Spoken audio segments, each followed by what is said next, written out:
할렐루야. 오늘 주님이 우리에게 큰 은혜 부어주실 줄로 믿습니다. 자, 그림으로 말씀을 시작하겠습니다. 5년 전이었습니다. 코로나19가 막 시작이 되고 우리나라에 약 30명 정도의 코로나 환자가 있을 때에 환자를 이렇게 옮겼습니다. 이 음압 캐리어라고 하거든요. 마치 영화의 한 장면처럼 이 코로나 환자들을 여기다가 넣어서 호송을 했습니다. 얼마나 답답하고 힘들었겠습니까? 정말 우리가 힘든 시기를 거쳐 왔습니다. 이렇게 격리가 심할 때가 있었는가 하면 조금 풀리고 나니까 코로나에 걸렸을 때 집에서 격리를 하게 되었습니다. 여기 계신 분들 거의 다 경험하셨죠? 네, 집에서 격리하면 좋습니까? 좋은 것도 있지만 서러운 것도 있습니다. 걸리지 않은 가족들에게 눈치를 받으면서 죄인 취급 받으면서 그렇게 시간을 보내셨던 분들 아마 많이 계실 겁니다. 그런데 지금은 우리가 코로나로부터 자유한 이 상황이 얼마나 감사한지 모릅니다. 우리가 마스크 쓰지 않고 예배하는 것만으로도 정말 감사하고요. 또 격리되지 않는 것도 감사하고 이 모든 것들이 주님의 은혜인 줄로 믿습니다. 이 코로나를 생각해 보면 이 코로나에 걸리면 죄인 취급을 받았던 그런 기억들이 있습니다. 오늘 성경의 사람들이 그랬어요. 이 성경 시대 코로나와는 비교할 수 없을 만큼 죄인 취급을 받았던 사람들이 누구였습니까? 나병 환자들이었습니다. 문둥병이라고도 하고 한센병이라고도 합니다. 자, 이 사람들은요 격리가 되는데 대부분이 죽을 때까지 격리가 되는 겁니다. 가족을 볼 수가 없어요. 봐도 저 멀리서 100m 떨어져서 가족을 볼 정도로 그렇게 가족과 만날 수 없고 접촉할 수 없고 또 몸은 문드러집니다. 치료 방법이 없습니다.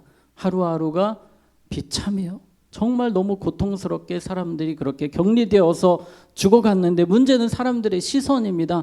개보다 못한 취급을 받았습니다. 자, 그런데 놀라운 것은 오늘 그 나병 환자가 예수님이 있는 곳으로 저벅저벅 걸어오고 있는 겁니다. 아마도 이 제자들은 다 도망갔을 거예요. 예수님 주변에 사람들이 많이 있다가 이 나병 환자를 보고 걸음 하나 살려라 하고 다 도망을 가는 겁니다. 그리고 이 사람들이 성경에 나오진 않지만 추측에 저쪽 멀리 가서 욕을 했을 거예요. 여기가 어디라고 오냐고 돌을 하나씩 집었을 겁니다. 도대체 왜 저러냐고 막 쌍욕을 하면서 다 지금 쳐다보고 있는데 지금 예수님 앞에 이 나병 환자가 서 있습니다. 그리고 무릎을 꿇는 거예요. 바로 예수님 가까이 왔습니다. 여러분, 이 사람이 욕먹을 각오하고 왔습니다. 돌에 맞아 죽을 각오하고 왔습니다. 왜 그랬을까요? 따라해 봅시다. 믿음. 예수님을 향한 믿음 때문입니다. 예수님이라면 나를 고치실 수 있으시다. 수십 년간 나는 나병으로 고통당했지만 지금까지 치료제가 없었지만 그 누구도 나를 도와주지 못했지만 예수님은 나를 고쳐주실 것이다. 내 인생을 변화시켜 주실 것이다. 그래서 돌 맞아 죽을 각오하고 욕먹을 각오하고 예수님께 가까이 온 것입니다. 무엇 때문에 왔다고요? 믿음 때문에 왔습니다. 오늘 여러분 주님 앞에 나오실 때에 대부분이 지금 가장 몸이 피곤한 시간 아닙니까? 어떻게 나오셨습니까? 믿음으로 나오시기를 축복합니다. 주님은 나의 모든 문제의 해결자 되신다. 우리 가정의 모든 문제의 해결자 되신다는 이 믿음으로 오늘 찬양하고 기도하는 시간 되시기를 주님의 이름으로 축복합니다. 자, 그런데 오늘 이분이 이렇게 고백을 합니다. 우리 40절 말씀 같이 읽겠습니다. 시작. 한 나병 환자가 예수께 와서 꿇어 엎드려 간구하여 이르되 원하시면 저를 깨끗하게 하실 수 있나이다. 아멘. 자, 믿음으로 선포합니다. 주님이 원하신다면 저는 나을 줄로 믿습니다 라고 고백을 합니다. 그때 예수님이 이렇게 반응하십니다. 41절을 같이 읽겠습니다. 시작. 예수께서 불쌍히 여기사 손을 내밀어 그에게 대시며 이르시되 내가 원하노니 깨끗함을 받으라 하시니. 아멘. 여러분, 예수님은요 이 자리를 떠나지 않으셨습니다. 다른 사람들은 다 도망가고 난리가 났겠지만 예수님은 그대로 서 계셨습니다. 그 당시에 그 어느 누구도 이 나병 환자를 볼 때에 가만히 있을 수 있는 사람은 세상에 없었다고 보시면 됩니다. 걸리는 순간 그 사람의 인생도 끝나는 거예요. 죽은 목숨처럼 여기던 시대였습니다. 부정한 자, 죄 많은 자로 여겨지던 시대였습니다. 전염력이 엄청 강하다라고 사람들이 생각을 했기 때문에 가까이 있지 않았어요. 가까이 오면은 뒤로 자동적으로 가게 돼 있는데 예수님은 전혀 미동이 없으십니다. 그리고 불쌍히 여기셨다라고 말씀하세요. 예수님께서 이 환자, 나병 환자를 불쌍히 여겨 주셨습니다. 더러운 사람, 전염성이 있는 병을 옮기는 사람이 아니라 불쌍한 사람, 내가 긍휼을 베풀어야 되겠다라고 생각을 하셨어요. 이 마가복음에 보면 이 불쌍히 여기셨다는 표현이 종종 등장하는데요. 5장 6부가 뒤틀어질 정도로 가슴 아파하다가 이 원어의 뜻이라고 할 수 있겠습니다. 예수님 그렇게 마음 아파하셨어요. 이 사람을 보시면서 너무 속상해 하셨습니다. 그 사람의 마음을 공감하셨습니다. 세상 그 누구도 공감하고 싶지 않은 사람이었지만 예수님은 이 나병 환자를 공감해 주셨어요. 그 아픔, 그 상처를 느끼시면서 너무나도 고통스러워 하셨습니다. 여러분, 친구 좋은 게 뭡니까? 마음을 잘 알아주는 게 친구의 장점이에요. 그런데 때로 친구도 내 마음을 알아주지 못할 때가 있어요, 없어요? 있습니다. 정말 위로받고 싶었는데 친구한테 한 소리 들을 때도 있고요. 더 기분이 나빠질 때도 있습니다. 그것이 바로 인간의 연약함이에요. 아무리 공감한다고 해도 상처를 받을 수도 있습니다. 그런데 예수님은 몇 프로 공감해 주십니까? 100% 공감을 해 주십니다. 여러분, 세상에 100% 공감해 주시는 분 누구 옆에 계십니까? 우리 예수님이 계십니다. 누가 여러분을 위해서 5장 6부가 뒤틀어지는 아픔을 겪고 계십니까? 우리 예수님이 옆에 계십니다. 누가 여러분을 위해서 생명을 주실 정도로 아파해 주시는 분 계십니까? 친히 생명을 주셨습니다. 여러분 한 분 한 분을 위해서요. 그렇게 오늘 여러분의 상황을 아시고 공감해 주시는 예수님이 계시기에 우리는 누구보다 든든하고 감사해야 될 사람들인 줄로 믿으시기 바랍니다. 근데 우리가 여기서 눈여겨봐야 될 말씀이 있습니다. 41절을 다시 보면 이런 표현이 있어요. 손을 내밀어 그에게 뭐 하시며? 대시며. 여러분, 예수님께서 지금 이 사람에 대해서 적당하게 거리 두실 수 있으십니다. 그만아 거기까지, 거기 서 있어, 거기 서 있어, 대기 이러실 수도 있거든요. 내가 말씀으로 치료할게, 말씀이면 된다, 기다려라 하실 수도 있는 분이 지금 직접 손을 대셨어요. 터치를 하시는 거예요. 여러분, 이것이 무엇입니까? 예수님의 사랑입니다. 이 사람밖에 보이지 않는 거예요. 이 사람의 죄가 보이지 않습니다. 이 사람의 병이 보이지 않습니다. 이 사람의 영혼이 보이는 거예요. 다른 것은 보이지 않습니다.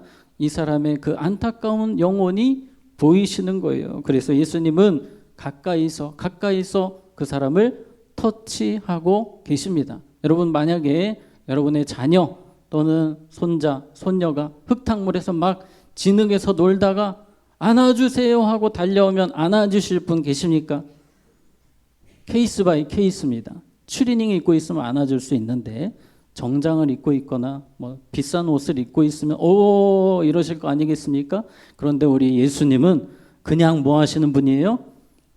그냥 안아주시는 분이세요. 여러분이 어떤 죄를 지었던지 어떤 상황 속에서 오셨던지 예수님은 그냥 일단 안아주시는 분이세요. 예수님은 터치하셨어요. 근데 왜 터치를 하신 겁니까? 지금까지 그 누구도 터치를 안 했어요. 다 오 하면서 뒷걸음질 치고 도망갔어요. 모든 사람들이 그 누구도 만지지 않았습니다. 옮을까 봐 가까이 하지도 않았는데 예수님은 보란 듯이 만지고 계시는 거예요. 무엇을 가르치시는 것입니까? 내가 너를 사랑한다. 내가 너를 이렇게 사랑한다. 다른 사람들은 너를 외면했을지라도 나는 너를 가까이 하고 싶다. 너를 만지고 싶다. 너에게 터치하고 싶다라고 하시는 분이 우리 예수님임을 믿으시기 바랍니다. 우리 예수님께서 그렇게 터치하시고 말씀하십니다. 내가 원하노니 깨끗함을 받으라. 자, 그때 어떻게 됐습니까? 자, 우리 42절 같이 읽겠습니다. 시작. 곧 나병이 그 사람에게서 떠나가고 깨끗하여진지라. 아멘.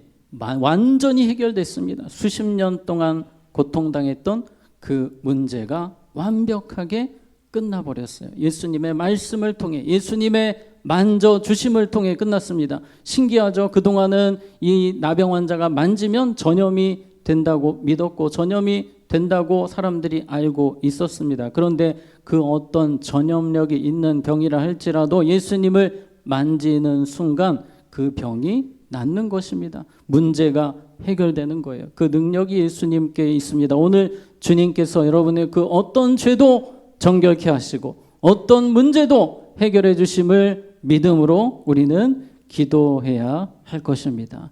예수님께서 우리의 삶에도 앞으로 계속해서 이러한 역사들을, 우리 가정에도 이러한 역사들을 허락하실 겁니다. 그래서 우리가 기억해야 될 중요한 성경 구절이 있습니다. 요한복음 14장 12절. 자, 처음부터 한번 같이 읽겠습니다. 시작. 내가 진실로 진실로 너희에게 이르노니 나를 믿는 자는 내가 하는 일을 그도 할 것이요 또한 그보다 큰 일도 하리니 이는 내가 아버지께로 감이라. 아멘. 내가 하는 일을 누구도 할 것이요 그도 할 것이요. 한번 따라해 보겠습니다. 예수님이 하시는 일을 나도 할 것입니다. 믿으십니까? 예수님께서 하시는 일을 우리도 동일하게 해야 됩니다. 이것이 우리의 사명입니다. 그런데 오늘 우리가 해야 되는 것이 있습니다. 예수님처럼 살아야 되는 것이 있습니다. 다시 한 번 더 우리 41절을 볼까요? 예수께서 어떻게 여기사 불쌍히 여기사 손을 내밀어 그에게 대시며, 여러분 이렇게 우리 살아가야 됩니다. 불쌍히 여기며, 예수님처럼요. 내 방식으로 불쌍히 여기는 것이 아니라 예수님처럼 불쌍히 여기며 사람들을 만져주고 사람들에게 손 내밀어주고 사람들을 일으켜주는, 사람들에게 복음 전하고 사람들을 위로해주는 삶을 우리가 동일하게 살아야 하는 것입니다. 그 시작은 따라해 봅시다. 불쌍히 여기는 것. 여기부터 시작합니다. 불쌍히 여기는 것부터 주님의 역사가 시작이 되는 거예요. 예수님께서 병자를 고치실 때에 불쌍히 여기실 때에 기적이 일어났어요. 지금도 우리의 삶에 예수님과 같은 능력이 임하는 그 시작점은 바로 우리가 어떤 삶을 살 때, 불쌍히 여기는 삶을 살 때, 긍휼히 여기는 삶을 살 때, 그 지점부터 주님의 능력이 나타나는 겁니다. 주님의 기적이 임하는 거예요. 예수님께서 행하신 많은 기적 중에 가장 대단한 기적을 꼽으라고 한다면 죽은 나사로를 살리신 기적입니다. 그런데 예수님께서 그 기적을 행하시기 전에, 자, 우리 요한복음 11장 33절 같이 읽겠습니다. 시작. 예수께서 그가 우는 것과 또 함께 온 유대인들이 우는 것을 보시고 심령에 비통히 여기시고 불쌍히 여기사. 네, 예수님이 불쌍히 여기사 그리고 죽은 나사로를 일으키신 거예요. 여러분, 이 죽은 자가 살아나는 기적이 지금도 죽은 영혼 살리시는 하나님의 역사는 우리를 통해 일어나는데, 우리가 긍휼히 여길 때 그 기적이 시작되는 거예요. 그래서 교회에 적용을 해본다면, 교회에 긍휼이 충만하면 살리는 역사가 강력하게 일어나는 거예요. 그런데 교회 안에 긍휼이 없어요. 온통 서로 정죄하고 비난하고 미워하는 교회라면 살리는 역사가 가능하겠습니까? 절대 안 되는 거예요. 그래서 사탄의 관심은 교회로부터 긍휼이라는 단어만 쏙 빼게 하는 거예요. 이거 없으면 힘없는 교회가 되거든요. 가정도 마찬가지예요. 여러분의 가정도 하나님의 은혜가 충만하게 임하는 가정, 여러분의 가정을 통해 하나님의 역사가 나타나기 위해서는 긍휼이 충만해야 돼요. 그래서 사탄이 원하는 것, 이 단어 쏙쏙 뺍니다. 긍휼을 빼는 거예요. 온통 미움으로 가득하게 하는 겁니다. 비난과 정죄로 가득하게 가정을 만들어 가는 거예요. 그래서 우리는 자꾸 생각해요. 아차 하면서 이 단어를 생각해야 돼요. 따라해 봅시다. 긍휼로 손 내밀자. 네, 긍휼로 손 내밀어야만 역사가 일어나요. 주님이 그때 일하시는 거예요. 우리가 긍휼로 손 내밀 때 사탄이 떠나가게 될 것입니다. 그럼 우리 여러분의 삶의 자리에서, 여러분의 학교와 일터와 가정에서, 특별히 우리 교회에서 긍휼이 충만한 모습으로 살아가시기를 축복합니다. 우리가 긍휼히 여길 때 하나님이 역사하십니다. 성경에 보면 이 느헤미야라는 사람, 이 페르시아 왕궁에 있었던 고위 공직자였습니다. 지금으로 말하면 미국의 장관급 정도 되는 대단한 사람이었어요. 그런데 이 사람의 특징, 긍휼이 많았습니다. 대단한 자리에 있었지만 이 민족을 바라보면서 먼저 본국으로 돌아간 나의 동족들이 고통을 겪고 있대요. 성전에서 예배가 진행이 안 될 정도로 핍박을 받고 있다고 합니다. 그때 이 느헤미야가 긍휼의 마음을 품고 동족들을 위해서 눈물로 금식하며 기도합니다. 그때 기적이 일어나는 거예요. 페르시아 왕이 완전 밀어주는 겁니다. 느헤미야가 갈 수 있도록 모든 경비를 지원해 주는 겁니다. 그래서 느헤미야가 가서 기적을 행하는 거예요. 나라를 일으킵니다. 거의 이스라엘이 없어질 위기에 처했는데 이 느헤미야의 긍휼의 기도를 통해서 나라가 일어나게 되는 거예요. 예배가 살아나게 되는 거예요. 결국은 긍휼로부터 시작이 되었습니다. 우리는 보통 긍휼을 생각할 때에 그래도 이 정도 되는 사람은 내가 긍휼히 여기지. 이 사람은 긍휼히 여길 필요도 없어. 긍휼의 마음에서 아예 제외시키는 사람들이 있으실지 모르겠지만, 그러나 오늘 예배를 통해서 모두를 긍휼히 여길 수 있는 예수님의 마음을 소유하시기를 축복합니다. 우리에게 그 마음이 있을 때 주님 일하십니다. 역사하십니다. 우리를 통해 큰 은혜를 부어주십니다. 말씀을 정리하겠습니다. 예수님이 이 나병 환자를 바라보실 때에 그 사람이 얼마나 이 더러운 사람인지, 죄가 많은 사람인지, 전염성이 강한 사람인지 이거 보신 것이 아니라 그냥 긍휼의 눈으로 바라보셨어요. 사랑하는 아들로 보셨습니다. 오늘 여러분의 삶에 이러한 주님의 사랑, 주님의 긍휼을 부어달라고 간절히 기도하시고 내 삶에 사라진 사랑이 다시 회복되고 우리 가정의 사랑의 역사, 우리 교회의 사랑의 역사가 넘치도록 그렇게 기도하고 여러분이 그러한 삶을 살아가시기를 주님의 이름으로 축복합니다. 이 시간 우리 함께 기도하겠습니다.